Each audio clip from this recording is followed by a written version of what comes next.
basketball! Welcome back to Good Morning Let's Basketball. We want to thank you guys for the tremendous support we've been getting, especially last week's video. If you haven't checked that out, make sure to check it out. It's Miles has dropped the mic, and we're gonna kick off the new year. We've been getting a lot of support from you guys. We're trying to get our goal of hitting 400 subscribers before the end of February. If you can help us out, make sure to subscribe and like the video. And Kevin, if you can get us into our first topic. So, at the time of this recording, the trade deadline did conclude yesterday at 3 p.m. Unfortunately, we did not see any big Woj bombs that we were hoping for, but we did see some trades and some notable ones that we would like to mention on today's episode. So, the first one that I'm going to bring up today was Gordon Hayward getting traded to the Oklahoma City Thunder for Trey Mann, Davis Bertans, Vasily Micic, and draft compensation. Now, this trade kind of caught me by surprise. I mean, the Hornets are arguably the worst team in the league. They also did trade PJ Washington at the deadline yesterday as well, but we're going to get into that a little bit later. But Gordon Hayward to OKC. Gordon Hayward, at one point, this guy was an all-star and a very good player for the league, but ever since that injury, he's kind of just been a role player at best. And I'm kind of assuming the same role for him here on the Oklahoma City Thunder as well. I was thinking about it too when I was gathering these topics today is he's most likely going to come off the bench.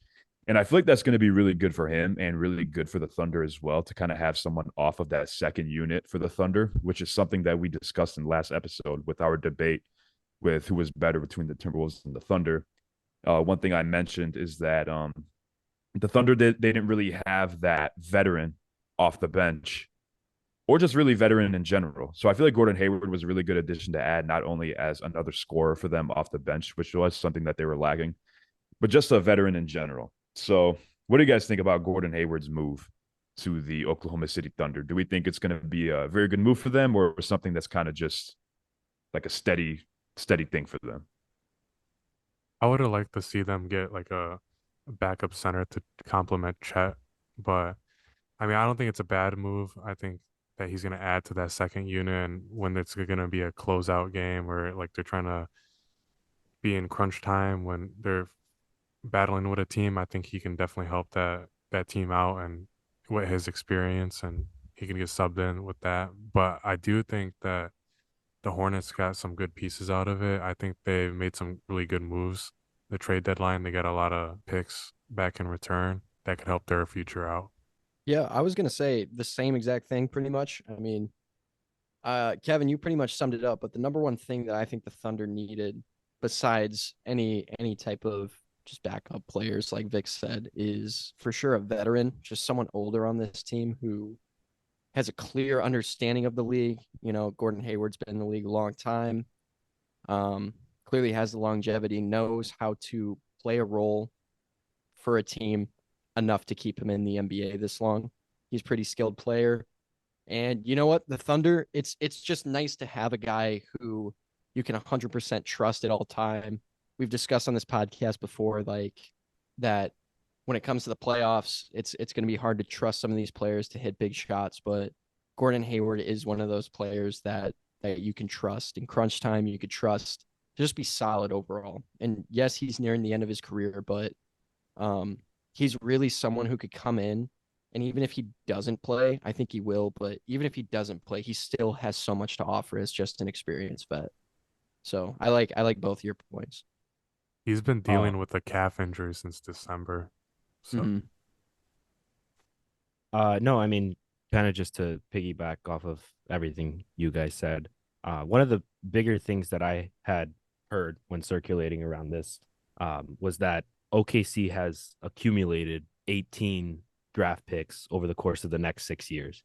And I think a lot of what the criticism that I've heard or that I've seen is one of the things I think one of you said, which is that they are lacking a big, or at least a more true center that's able to go out there every night and compete with the likes of Embiid and bigger guys.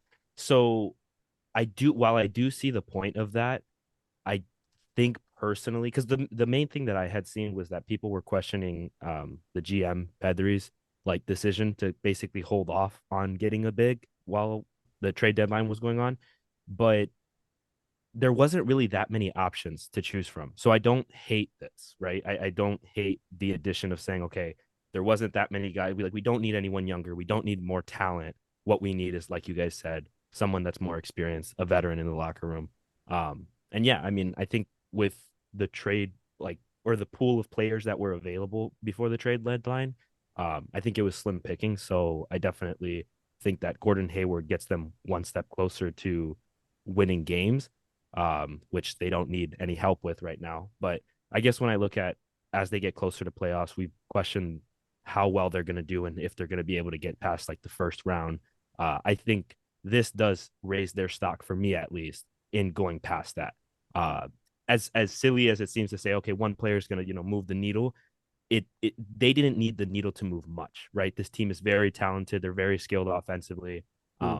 They've got a lot of good things going for them. So they're missing just one little piece, and I think that yes, it is good to say, okay, they need a bigger center, a stronger center, but having Gordon Hayward on that team, I think does help at least a little bit. Kind of back to your guys' point about Oklahoma City getting a backup center. I think one player that they should have targeted a little bit more in this trade deadline, which I'm not sure if they were or not, was Andre Drummond. The Bulls were open to hearing trades for Andre Drummond. I know Phoenix, LA, and Boston were all people that had their eyes on him to would have done anything, acquire a trade. That would have been great. But hey, you guys got Xavier Tillman instead. Congratulations. But So I really wanted to reiterate that because you literally just put him 2 days ago in a video for the worst lineup possible, and he was like what? The backup center. He was the starting power forward for my worst starting power of forward all time. so he cracked the starting five for the worst lineup that we could build. Regardless, I think OKC could have definitely benefited with the guy with Andre Drummond. Just unfortunately, Drummond is on the Bulls, and the Bulls are a bunch of cheap asses, and they don't like making trades whatsoever. They're just perfectly good staying mid, not even mid, just below mid. I saw a report earlier today. I'm gonna pull it up right here. Per NBA Central, the Chicago Bulls wanted Jonathan Kuminga from the Warriors in trade talks centered around Alex Caruso. That would have been great. That would have been. I mean, Kuminga, ever since Kuminga called out Steve Kerr and cut his dreads, dude's been averaging 25 points. like that's literally facts. You can look it up. But Kuminga centered around Caruso would have been amazing. But I think OKC could have definitely pursued Andre Drummond a little bit more. I mean, he's a guy that can fit in on any team. I mean, when he was starting for Chicago, he was a guaranteed 15 rebounds a game minimum. First game as a starter, he put up 24 and 26. It wasn't Atlanta, but still, like, that's crazy. OKC could have definitely benefited with Andre Drummond on their team. Oh, for sure. I think he's a good center that can go to any team and make a huge impact for that team. But I don't even want to get started on the Bulls, man, because I saw some reports this one shocked me because it's been a while and it makes sense. Is the Bulls haven't made a trade since 2021, and For the Vooch trade. that's insane. And then I think they're just a little bit delusional because the owner, he was gonna like move towards the trade deadline, maybe pursue a rebuild, but the vice president stepped in and said that he believes in this team and it changed their mind. What a So fucking. so Wow. he says that they're close in the games with every team, and he feels like this roster has a chance to compete. They want to stay with DeMar DeRozan for the long term. It is Yep. just so ridiculous. Like, I don't get it. I think it's because the Bulls fans are so loyal and going to these games still because they're leading the home game and home games in attendance. It's a double-edged sword, bro. One thing I'll never do, I will never doubt Bulls fans. They're some of the most loyal fans in the NBA. But y'all got Javon Carter still, though. Y'all still got Torrey Craig. Torrey Craig just came back. I mean, Torrey Craig's great, but yeah, man, I would have loved to see Chicago do something like fucking anything like around this trade deadline. Even if we got D'Angelo Russell, bro, cool, new face in Chicago. I don't care. Just bring someone in new. I mean, Kobe White's doing his thing this year. I think he's definitely a candidate, if not the number one candidate for most improved player this year. Dude's playing out of his mind.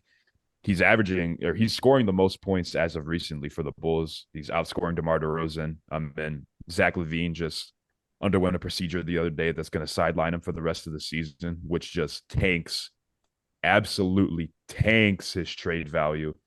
So in about 2 or 3 years, Zach LaVine is going to walk for absolute, and we're going to get absolutely nothing in return. That breaks my heart, truly, because it's impossible for him to get traded. Chicago just remains cheap, very, very, very cheap. Don't want to make trades. It's been 3 years since they've made a trade at the trade deadline, and even just a trade in general, I believe. It's just ridiculous, honestly. Makes me very upset.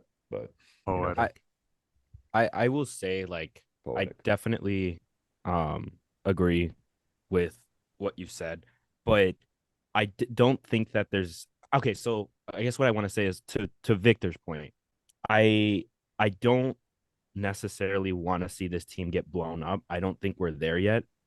The games that I've witnessed with the Bulls, they kind of have that same.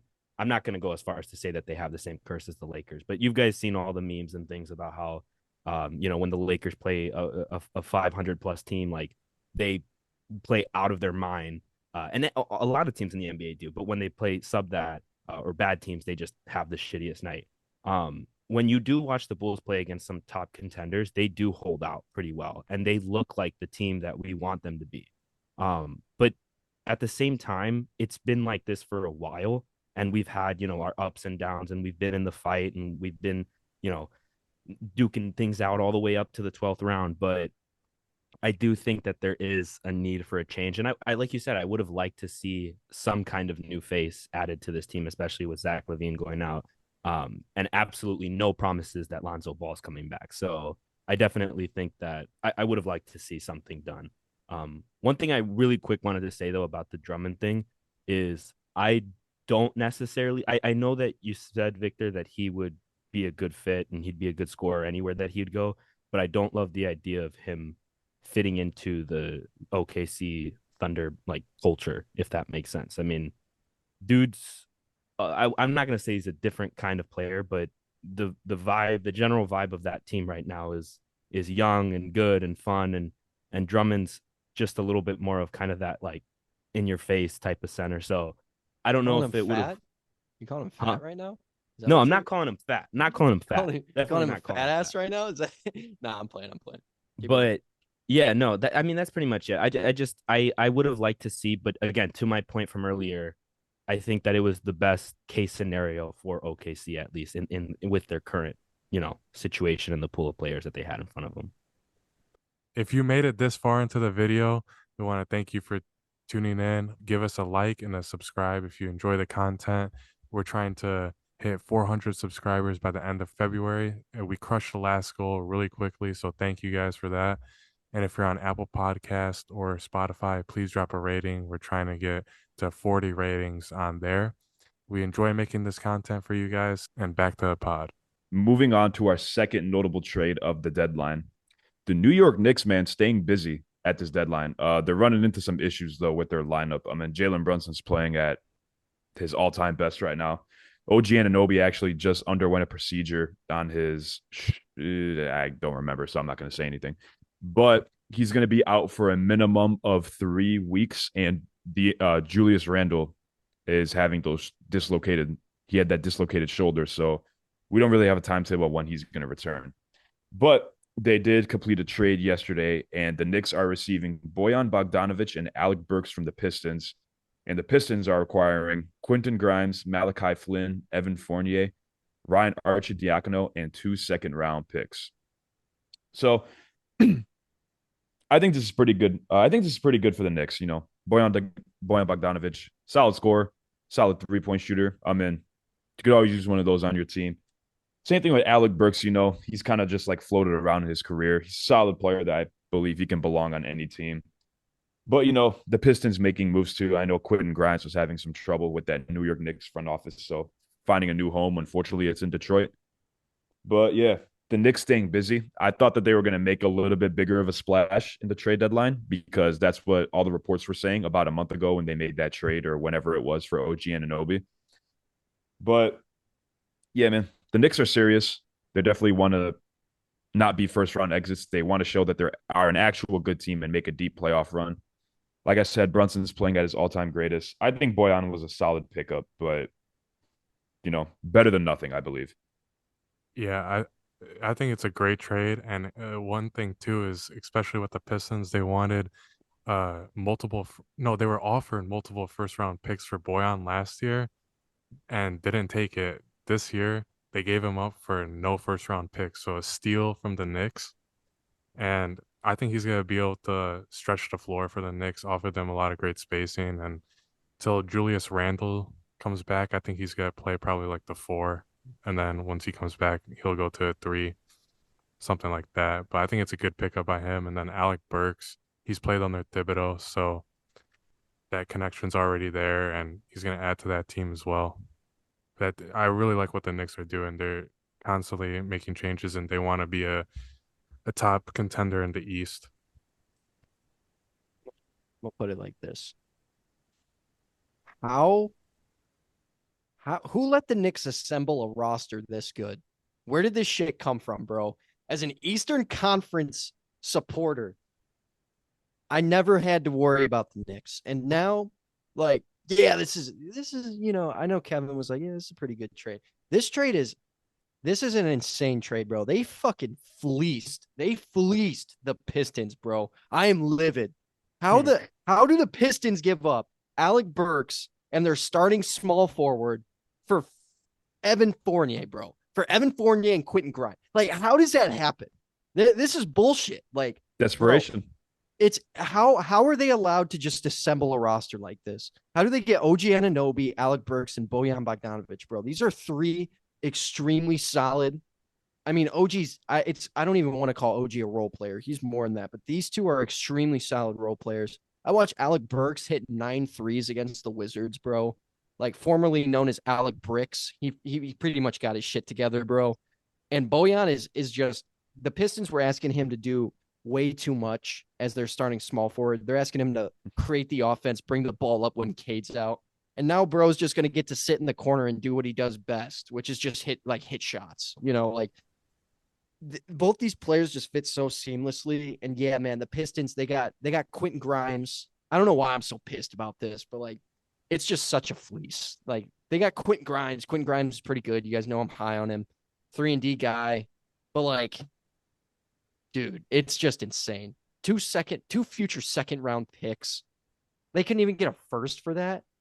Like, Vic, man, you said that. That's crazy. Like, that, I don't even know. There's so many different things I could say, but I think the Knicks are contenders, bro. The Knicks are I think I got the Knicks in the conference finals. Ooh. I'm gonna be honest with y'all. That might be a bold take. This roster is stacked.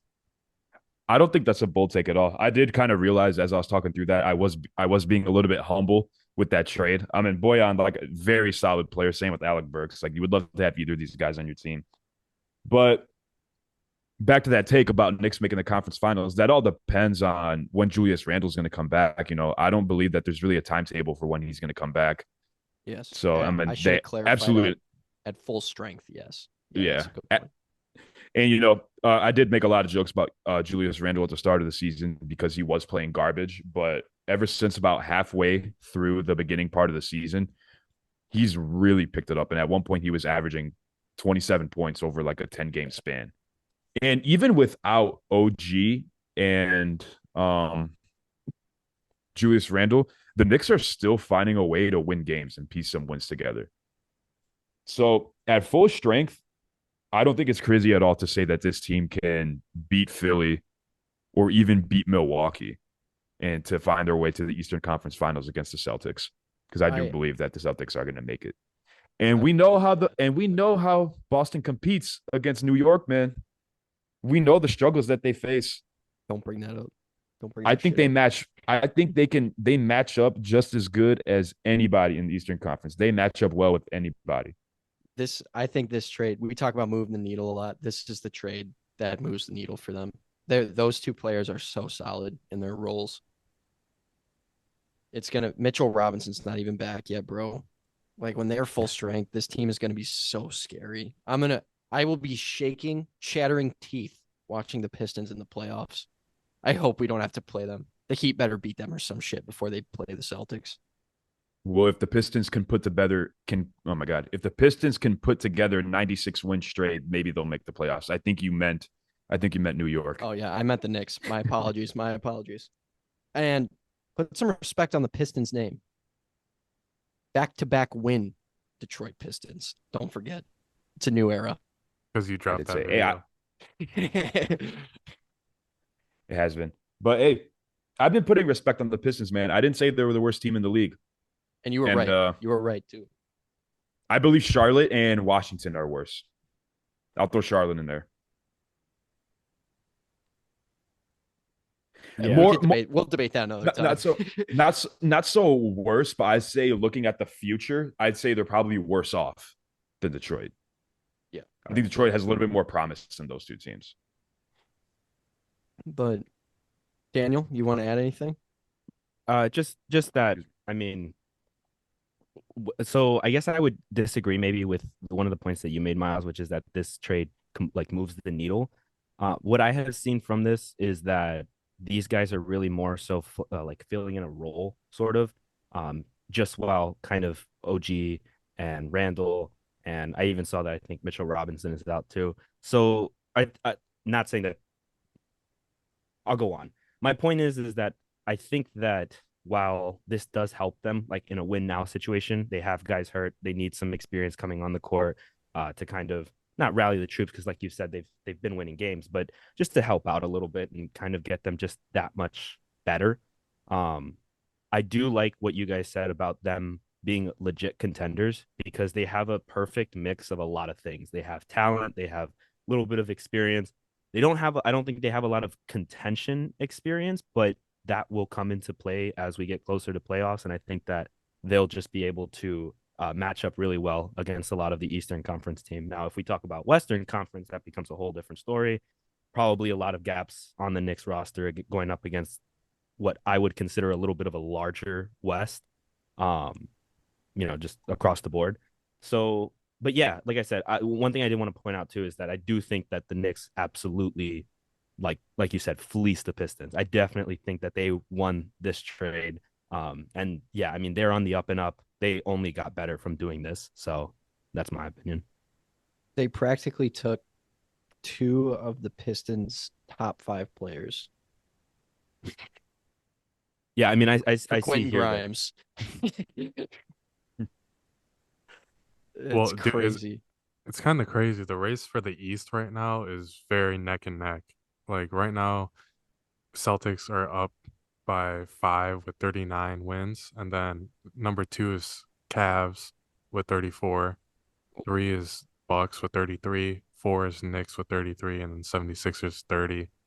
Pacers with 29. So talk about neck and neck, though. Yeah, the West is locked in the first 5 positions at no games in between them. Yeah, that's true. But I'm just saying, like, but I know, and I agree with your point. I didn't mean to compare the two. I'm just saying, like, this is a really good time to be watching basketball.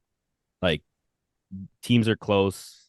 The answer to who's going to win the championship is not clear, in my opinion.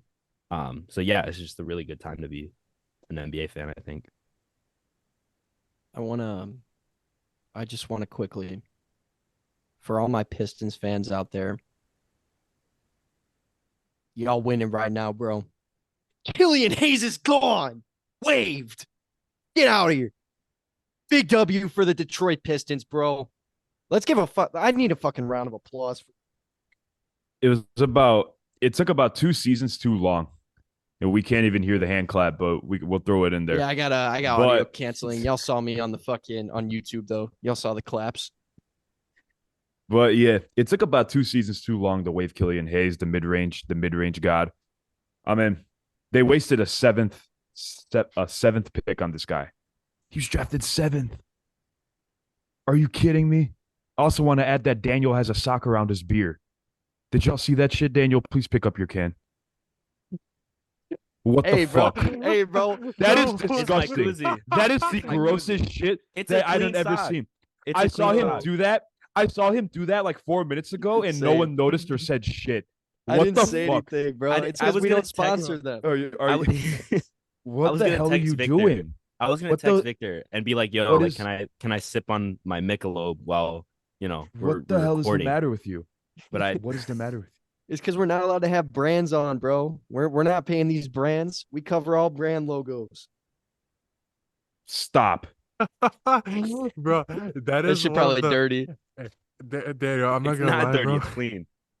Hey, I'm not gonna lie, Daniel. That's probably the funniest shit you've done on this podcast, bro. That's What stupid. was going through your head? That you were gonna be like, "Hey, don't drink anymore on the pod after the pod." So I was like, "All right, I'll cover it." Oh my god. Holy fuck, bro. Moving on to our third notable trade of yesterday's trade deadline. The Dallas Mavericks Thank you. making a move that I did not expect them to make. Trading away Grant Williams and Seth Curry for PJ Washington to the Charlotte Hornets. I did see a comment yesterday saying that Seth Curry is being treated like Riley Reid, and that is the most accurate thing I've ever read in my life. So I think that this move that the Dallas Mavericks made was a little bit deeper than like team success and his success. A report came out said that the Dallas Mavericks were determined to part ways with Grant Williams after he rubbed a lot of people the wrong way. Notably, he also switched his basketball sneakers from Luka's to Tatum's signature shoes. Don't think that matters. It's just a funny thing to add in. But kind of caught me by surprise too. Yeah, probably. But yeah, I mean, Dallas probably got rid of arguably their best defender, which is something that they needed. I mean, PJ Washington is, I'll probably say, solid at best in some ways, some days. I mean, Grant Williams is a really good role player. He was playing all right for Dallas. He wasn't finding the success that he had with Boston. Obviously, Boston just being of a lot better team and system to play for. He had a lot of moments where he's able to get his shots and have his moments. Yeah, this trade really caught me by surprise. I was at work, just kept refreshing Twitter, and I was like, damn, what the hell? Like, I did not expect to see this. So I don't, yeah, I don't really have anything further to add on this one, really. Got rid of Grant Williams. I guess he rubbed some people the wrong way, quote unquote. I don't really know what he did. I think maybe they saw that video of when he was at the WNBA game and he was talking to that one WNBA player, gave her a hug, and he already had his contacts pulled up. Y'all know what I'm talking about, right? Yeah. Yeah. Bro didn't get the number. I forgot about Tragic. that shit. Holy shit. Tragic. Bro, It's like, bro, you're a millionaire. You shouldn't have to talk that much. I don't think that what he did with the Tatum shoes made that much of a difference, but I mean, maybe it rubbed Mark Cuban the wrong way because, he said he'd divorce his wife before he'd trade Luka Doncic. So that could play a part in it. I don't know. But right now, the Dallas Mavericks kind of won this trade. But in the future, I don't like this trade because they gave up a lot of picks for it, and it seems like they've been just constantly trying to build around Luka Doncic, and they haven't really found that great of success with like getting pieces in for it. But maybe if we give this trade some time, it could work.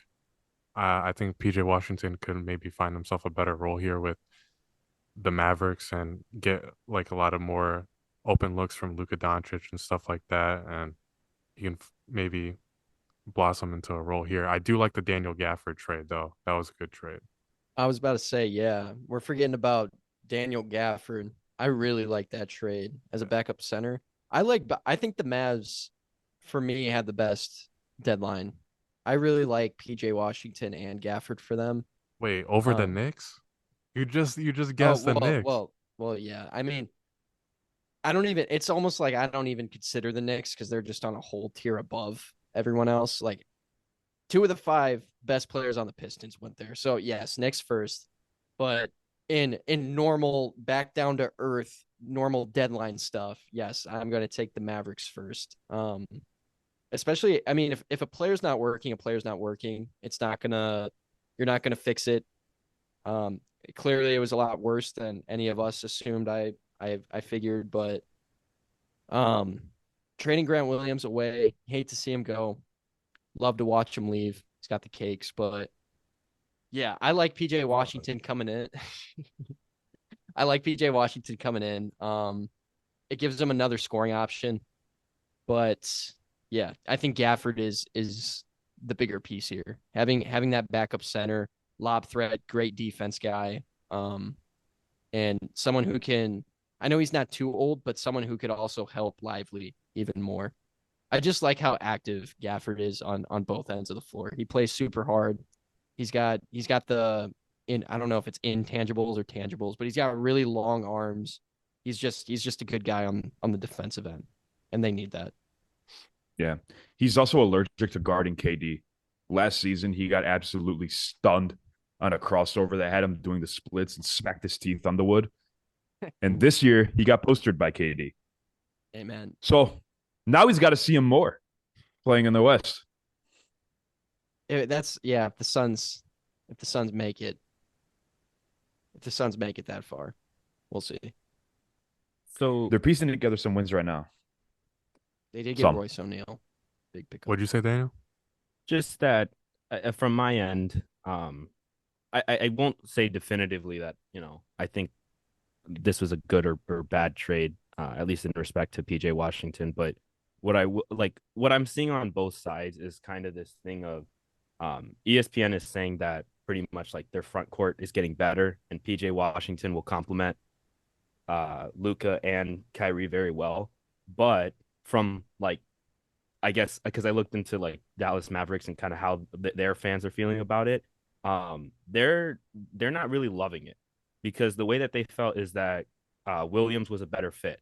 He was he was a better defender, and you don't really need someone to complement Kyrie and Luka. You need somebody to kind of just you fill out another role in a more likely in a defensive position than anything for that front court. So that's, I think, the biggest thing to me that I saw was that this fit, while it is, kind of not equal, but it's the same thing almost. But in a way, almost worse because, again, what the Dallas fans are saying is that supposedly Grant Williams was a better defender, more playoff experience. So it's tough. Like I said, I don't really have a definitive answer on if this was a good trade or a bad trade, but I think that is something to kind of mention is that Dallas fans did feel that, while maybe this was the right decision because of a culture fit, I would think that Williams was the better choice in that front court than PJ Washington is. A little bit more of a risk.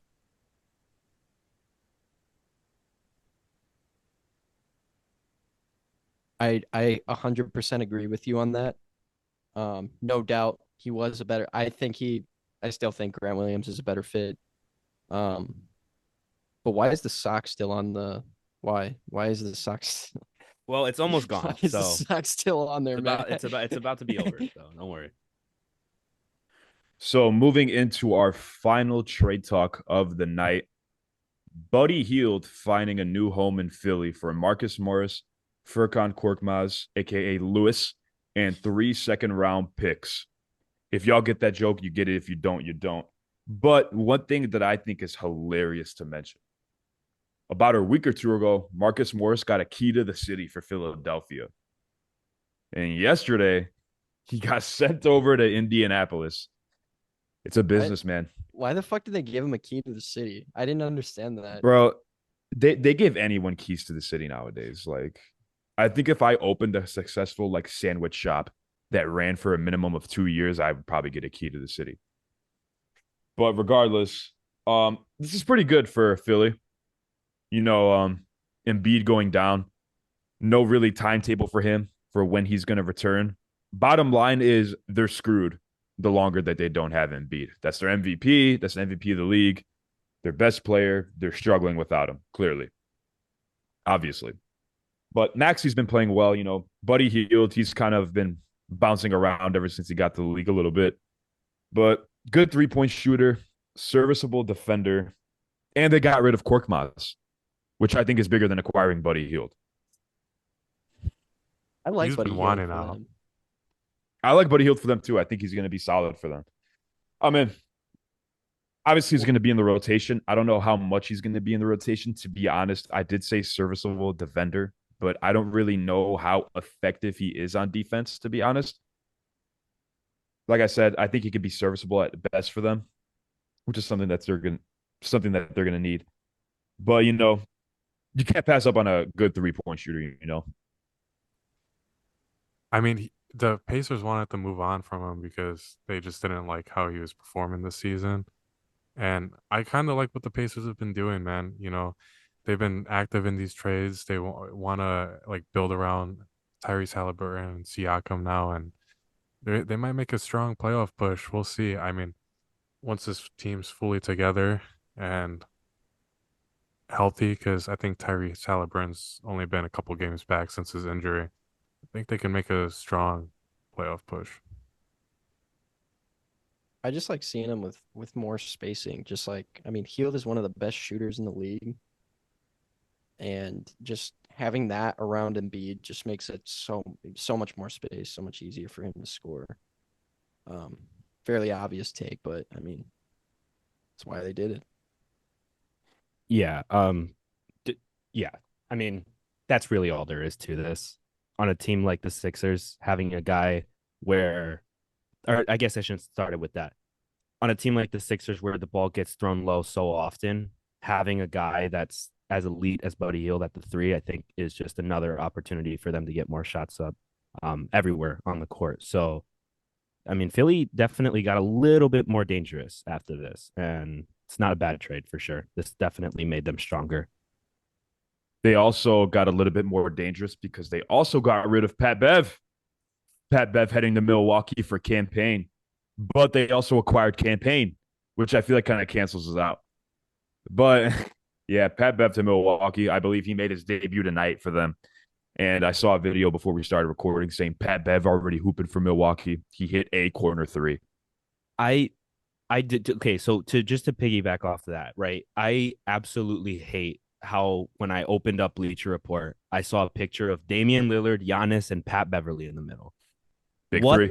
What the hell? Like, I get it, Big three. you get clicks and all that and stuff, but come on, man. Like, Pat Bev has become the Pat Bev, I guess, again, of the league, right? Like, it's just like as soon as you throw his name in there, he's just he gets clicks, so that's why they do it. But this trade, or like them doing that, just pissed me off because it doesn't do anything for, at least to me, for the Bucks. Adding Pat Bev to that squadron does not do anything. Are you guys forgetting the biggest part of that trade? How about all the shit Pat Bev talked about Doc Rivers? Now he's playing for Damian him. Lillard. And Dame. Yeah, and Damian Lillard. And now they're playing. But he said he was gonna. He said I think I saw something about Pat Bev saying, like, he's like, no, we're gonna get that shit squared away and we're gonna win ourselves a championship or whatever he said. Yeah. He says that shit for every team. He says he's gonna squash the beef with Dame, and then there was a funny video too of Damian Lillard's sister like showing Pat Bev on the screen, and she was just talking shit about him, and it was funny saying like she's gonna have to squash the beef with him now too. I did, while we were talking about our glorious king Patrick Beverly, I did find this stat here. So it is February of 2024. Furkan Korkmaz. Does anybody want to guess when his first trade request was? 2022. Any other takers? I'll probably say 21 because I feel like I remember this. I'll say Daniel? 2021. His first trade request to leave the 76ers was before the 2018-2019 season. Bro was still in Pre-COVID. 2016. Bro was still in 2016 thinking about getting traded. The trade request was denied. And he finally got moved. He got what he wanted. Holy shit. Good for him. Hey, how many times do you think he's had to go to the office and be like, "Hey, I want to get traded"? How many times do you So think he's had? many. So Victor asked, how many times do you think he went in there? My answer was a lot. Probably every season, first of all. But I know most recently he requested a trade in like the last couple seasons. I think it was the last 3 seasons, maybe 2021, 22 is when he did it, which is what you guys thought of. right? But his first original request was before the 2018 season. Bro wanted out of Philly from the start, bro. I mean, did his contract just not expire for 6 years? No, they denied his trade request. Like they said, no, we're not trading you. Type But shit. that was 6 years ago. How big was his? How long was his contract? Good question. It No, says Korkmaz was drafted by Philly in 2016 and first played for the franchise in 2017. However, he was unsatisfied with playing time and requested to get moved before the 2018-2019 season began. He said the trade request was denied. He also requested a trade before the 2023 NBA deadline. Daryl Morey confirmed the rumors, but said the office could not find a deal. So just no one wanted him. He had no choice. Oh, hey, Kevin. I just looked it up. So this is what happened. He signed a multi-year contract in 2017. Then when he requested a trade in 2018, you said it, right? Beginning of the 2018-2019 season. Yeah. So, and then in 2019, he became a free agent and signed again with the 76ers. Probably he couldn't find anywhere else to go. And then in 2021, he signed another multi-year contract with the 76ers. Well, damn. Bro made it out. Made it out. Now he's in Indy. And now we're going to get into our 2v2 dunk contest all-time draft. Daniel and I versus Victor and Kevin. It's going to be a 2v2 draft. We're going to pick from any dunker who's ever been in an NBA dunk contest. We're going to pick our all-time 4 and let us know down below which group you think would win a dunk contest. Daniel's got the first pick. Who we going with, Daniel? Let's get our team started. Come on. I got the 2-time champion, 2015, 2016, Zach LaVine. Number 1. Heater, baby. Heater. I think it's an obvious choice here. I'm going to have to go with Vince Carter. Greatest dunker ever. That's a great start. Well, unfortunately, I'm going to have to take this one home already with our second pick. I'm going with the back-to-back 2009, 2010. Give me Nate Robinson, bro. Give me Nate Robinson, one of the shortest dunkers of all time. Put on a show. Recreated the Superman dunk. Stop playing, bro. Stop playing with me. It's a solid pick. It is a solid pick. Nate Robinson, the guy who got knocked out by Jake Paul. That guy? Shit. Don't say that shit. It's before that. It's before You know, that. funny enough, Nate Robinson actually has 3 dunk contest titles. Yeah, he only won 2 back-to-back, though. 2 back-to-back, but 1 in 06. Gerald Green and Dwight Howard had to step in for 2 years to be like, IG, we need to take this. What I'm surprised about is that he was on a team for longer than 2 years. All those years he was on the Knicks. Yeah, it's a good point. How much he bounced around. But yeah, man, Zach LaVine was probably the best pick that you could have started with this. I'm going to say this. Maturing is realizing that Zach LaVine beat Aaron Gordon in that dunk contest. Facts. It's big facts. It's facts. Facts. Listen, any other year Aaron Gordon participated in the dunk contest with the dunks he put together, easy dub. Easy dub. But when you have someone that goes through the legs and windmills from the free throw line, come on. Aaron Gordon, come on. I know this wasn't the same contest, but that drone dunk was lame as fuck. Where the drone that was yeah. That shit was one of the worst all time. Yeah, that was horrible. But his under the legs with the mascot spinning on the hoverboard, crazy. That was sick. No, that was one of the best ever. Crazy. But how can you beat someone that jumps from the free throw line twice and goes through the legs? The legs. Are y'all forgetting about DeAndre Jordan over the DJ booth? Come on, bro. Or Blake Griffin over the Kia. Over the hood of the Kia. I hate that. I hate that dunk. I always hated that dunk. That's crazy. Oh my God. He still went under both his legs though on that one, right? No, he just jumped over the hood of the Kia. Yeah. That's Oh, it. fuck. And whoever his teammate was, I think it was Baron Davis at the time, just threw him the lob from the sunroof. Who did the like just the backboard bounce and dunk? A lot of I people. don't. Yeah. Okay, that's like the worst one I think because I've seen Oh, that one like damn Mac near like McClung. Mac McClung did that one. It was pretty sick, actually. yeah, that's what I was last about year. to say. That one was hard, where he like Because tapped he the did like the glass. double. He like Mhm. tapped it and then slammed it right away. That requires some hang time. I didn't Yeah. even In order know to he pull that off. tapped it a good until the point. replay. I was like, holy shit. Further elaborate on Vince Carter. I mean, we don't really need to, just because greatest dunker of all time. But I'm gonna take this home for us. Quite easy and simple. Go ahead and give me the back-to-back 2002, 2003 Golden State Warriors back-to-back champion. Give me Jason Richardson. Fuck, dude. That's who I was going to take next. I mean, Simple. So Yeah. so underrated. it's my pick now, right? No, Yes, we're sir. done. It is your pick. All right. I'm gonna go a little off script here because what I was hoping that Kevin was gonna say is what I'm gonna say now, which is that 2016, for anyone that was watching that dunk competition, that was maybe one of the best that we've ever seen. Like competition wise, that was locked in until the very end. Was. So and to Kevin's point, I do 100% agree with him. If Zach LaVine was not in that competition, we'd be Aaron Gordon might have been the number one pick like today that I would have done. Maybe not completely, but maybe. Nah, I wouldn't say that. But with that being said, I am gonna go Aaron Gordon. Smart. I like that pick. I like that pick. Second greatest dunker in the greatest contest ever. Yeah. We'll take that. No trophies though. No trophies though for Aaron Gordon. He didn't deserve it the second year.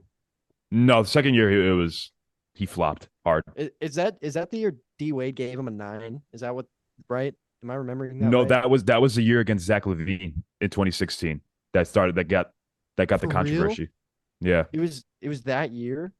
Yeah. Dude, it was that competition was literally, I think, like close until Zach LaVine did the through the legs from the free throw line. Maybe not, but something ended that competition, and it was just neck and neck the whole time.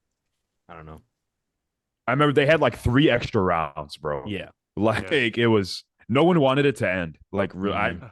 I remember being young. I was like 14 at the time. I was like, bro, I could watch these two go at it all night. I was so glad I watched that one live. It's so Yeah. much better when you watch shit live, bro. Like it I was know, facts. insane. All right, for my next pick for our dunk contest, I'm gonna have to go with the GOAT. Give me Michael Jordan. I don't think LeBron I was feel ever like- in a dunk contest. I feel like he fell to us. If you're formulating a dunk contest, what better guy to pick than nickname Air? You know? Facts. Facts. He also did that Everyone- shit in some bulky ass Jordans too. We wear them bitches as lifestyle shoes now. He was hooping in those. He jumped. in The those. Jordan threes, he did the free throw line dunk in the Jordan threes. Jordan threes weren't insanely bulky. I don't know if I would even attempt to dunk in Jordan threes, bro. I'm gonna be honest. I think I've only ever hooped in certain Jordans. I've hooped in low 11s. Horrible mistake. That was, I think it's just because I have a humongous wide foot, that it wasn't very comfortable. And the traction, like they had the icy soles. They were the Wolf Gray 11s. I remember I hooped with them in practice once, and they had the icy soles. They were yellow as hell. But like I was sliding. 11s would be one I Sliding. feel like I would hoop in, but I've never hooped in them. So if they're bad, fuck. Maybe I'd say probably pairs that don't have the icy soles, but like I said, I had the Wolf Grays that had icy soles, which made them like a little bit more slick, I believe. Yeah. Also, my high school court wasn't the greatest, so that could have played a part too. But I've heard threes are actually a pretty comfortable Jordan, like probably one of the more comfortable Jordan retros to hoop in. But shout out the greatest could- Jordan of all time, the Taxi 12s. You have my Ew. word. Nah, Taxi Does 12s? anyone actually like hoop in Jordans? Well, and Yeah, I guess plenty I of should. players. Well, really, PJ like what? Tucker. What Yeah. what shoes? What shoes PJ do they PJ make Tucker that hooped. like, you can Yeezys. hoop with? PJ Tucker hooped in the off-white Jordan 1s, the Chicago's. Yeah. That's Dude, a he hooped flex, in the bro. he hooped That in is a the flex. Red October Yeezy 2s, bro. Them ain't even Yeah, he hooping hooped. shoes. He, He's just out there hooping in them. he hooped in the Red Octobers. Hey, But did he hoop in I actually 750s? I think he did, bro. I'm so dead ass. I was about to like bring that up, but I wasn't sure. Let me look up. while you're looking that up, it's funny that we're kind of having this discussion because on Monday when we were warming up for our intramural game, we pointed out this one kid on the other court hooping in Jordan 1s in the game. You remember that? Hey, you know And what I was those, like, oh, how, bro? Jordan 1s are not hooping shoes at all, bro. Those are strict lifestyle. hey, bro, I was thinking about that. I think those were the D-Book ones. The D-Book ones look just like Jordan ones. yeah. I think they So- were D-Book ones because they were orange and black too. That was kind of my question, and you guys can like shit on me like now, but like does Jordan, besides like the Russell Westbrook like shoes and then other athletes that they have through Jordan, are there any like Jordans that are not lifestyle shoes? I mean, Yeah, the only, the I mean, if you're wearing 29s. Westbrooks like on a date or something, No, you know, first no. off, No, first of course not. first off, shame on you. But there's They some got Spiz Ikes. Tatums. I know. Tatums, It's definitely Zions. happened. It's definitely happened, I bet. Yeah, I think Daniel did that last week, and the Yeah. shorty ain't, and the girl ain't texted him back, and he wondered why. No, she didn't. That's not red. Nah, bro, they got the sorry. Zions, they got the Tatums, the Westbrooks, the Chris Pauls. Are those Jordans? Mello But Mello had some Jordan hooping shoes that I wore in middle school, and yo, they were probably one of the most comfy shoes I've ever worn. I love I was them. gonna say my Westbrook Jordans, like I love those. I had them for a while. They're like spider webs. They had like The, spider web white on them. They're sick. The Jordan the why nots? 29s. The Jordan 29s were one of the best hooping shoes, hands down. Yeah, bro, the 29s, and they had so many good colorways of those too. The 29s were they had. Victor Oladipo wore them in the dunk contest, bro. He wore them He did. just to wrap this back to the dunk contest. Victor Oladipo wore the sickest Jordan 29 colorways I've ever seen. It's the one that he has did. Jordan. It's the Air Jordan on the side, but it's actually Jordan. Like, and I'm it's got like looking the at it blue right now. back. It's got the blue background on it. It's Those were sick. Is Those it are like a fire. blue? Because the one I'm looking at right now looks like almost like a sunset. Like it's blue into Yeah, yeah. orange at the bottom. Yeah, these are Uh-huh. hard. These are sick. He wore those Like a in the dunk. vintage pic of Jordan too, like when he was in his practice gear. Yeah. That's Those are fire. hard. All right, so I got a couple suitors. I want Dominique Wilkins, but that's not confirmed yet. Dominique Wilkins is on my list. Spud Webb is on my list, although I did just take Nate Robinson, so I don't know if Ye- Spud Webb is smart. Yeah, you going with the short kings? Yeah, I think I already took one. I'm probably not going to take Spud Webb. I'm going to take. Give me Superman Dwight Howard. Lock it in, bro. That's my Oh, guy. man. Nah. Lock Y'all that shit in. slept. Lock that Y'all shit in, bro. sleeping. Lock Y'all that are shit in. sleeping. That was bro. one of the most Sleeping. iconic. That is one of the most iconic dunk Sleeping. contest Kevin's going to the- performances in recent going to memory. Sleeping. Kevin's going to the fucking 60s for his pick. Sleeping, bro. Sleeping. Oh my god. Fucking ridiculous. You took It a ain't joke. You took a 7-footer. Congratulations. That did a lob dunk. Good for him. Kevin, I'm gonna get back to you in 1 second. But Dwight Howard had one of the greatest dunk contest performances of all time, bro. Ever.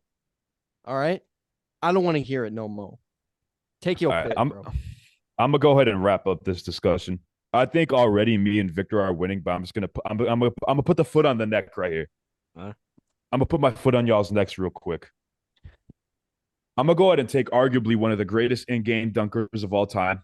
I think he has the greatest lob dunk in game Gerald of all Green. time. You're going Gerald Green. Go ahead and give me the 2007 dunk contest winner of the Boston Celtics via Las Vegas. Go ahead and give me Gerald Green, one of the best bounce of all time. Y'all are not beating this squad. I can't believe Hey, it. He do got some bounce, but he's not Insane bounce. iconic. He's You not know what else he iconic. has? You know what else he has? One 4 less fingers. finger. Yeah, 4 fingers. He's just Gerald not Green. iconic. Bro, Gerald Green, I don't care about iconic. What I'm looking at is guys that are going to get this shit done, and he's going to get this done. Just not Google, go on YouTube after this and just go Gerald Green in-game dunks. This dude has all this bounce for absolutely no reason. And he's one of the greatest 2K cheesers, any 2K. Pick the 2K. He's one of the best 70 overalls you'll ever play with. Facts. Bro, Like bro he's will like he's poster like the you. best. He will shoot the three. He will do anything. He's like the best Like, silver card ever. I got something to say for the pod, bro. Let me get this off. We got one of the most iconic teams of all time. We have both participants from the greatest contest ever, hands down ever. We have both of them. We got a 3-time champion. Only, right? Only three-time champion, Nate Robinson, who's 5'9". And we have one of the most iconic performances ever with Superman Dwight Howard. I can't name. I'm gonna be honest, bro. I love Gerald Green. He's a great in-game dunker, but like I don't remember his dunk contest, bro. And that's where you gotta make shit happen because that's where it matters. You can have all the in-game dunks you want, but Juan Toscano Anderson did that too. He's got a bunch of in-game dunks. What did he do in the dunk contest though? Doesn't matter. Well, Gerald Green actually has a dub in the dunk contest. I'm trying to think of who else was on your team. First off, you said Aaron Gordon. What about that second year he was in the dunk contest? Pretty sorry, right? Yeah, but what about the first? Yeah. What about the first? Oh, the first one he lost. No trophy taken home. Doesn't matter. We have the guy who took the trophy too. If Doesn't we matter. Y'all have Aaron Gordon too. We have Aaron Gordon and Zach LaVine. And Nate Robinson. Oh, Our weakest link is Superman Dwight Howard, which says something, in my opinion. Superman! Come on, that's one of the most iconic calls ever, bro. Another. Oh, the call is iconic. The dunk isn't iconic. Cool, a 7-footer. The dunk is iconic, bro. The Superman dunk is it's not one of the greatest ever, but it is one of, if not the most iconic dunk ever. It is a top Not the three. most iconic. Top three. That's fine. But what's Dwight Howard doing in Thailand right now? Getting a bag. Nice, bro. What's Jason Richardson doing at the age of 47 right now? Probably nothing, bro. Enjoying his time. Enjoying his time and his millions. Good take. Yeah. No, like I said, You we'll let the fans decide. We'll let the NBA fans decide. That's going to wrap it up for the pod today. Thanks for everyone who tuned in. We had a lot of trade news to talk about as the deadline passed. This is going to be a late posted episode just because of the deadline. So this one is coming out a little late. We will be back on our regular schedule come next week. Shout out everyone for watching. Make sure to like and subscribe if you enjoy the content. We enjoy producing these for you. And we're aiming for 400 to 450 subs by the end of February. As always, if you're listening on Apple or Spotify, we appreciate the ratings. They always boost us up in the algorithm, and it's always nice to have new fans joining us. So join the GMLB family. My name is Mike Miles. On behalf of my co-hosts, Danny, Victor, and Big Kev, we bid you all farewell. We'll see you in the next one. Peace.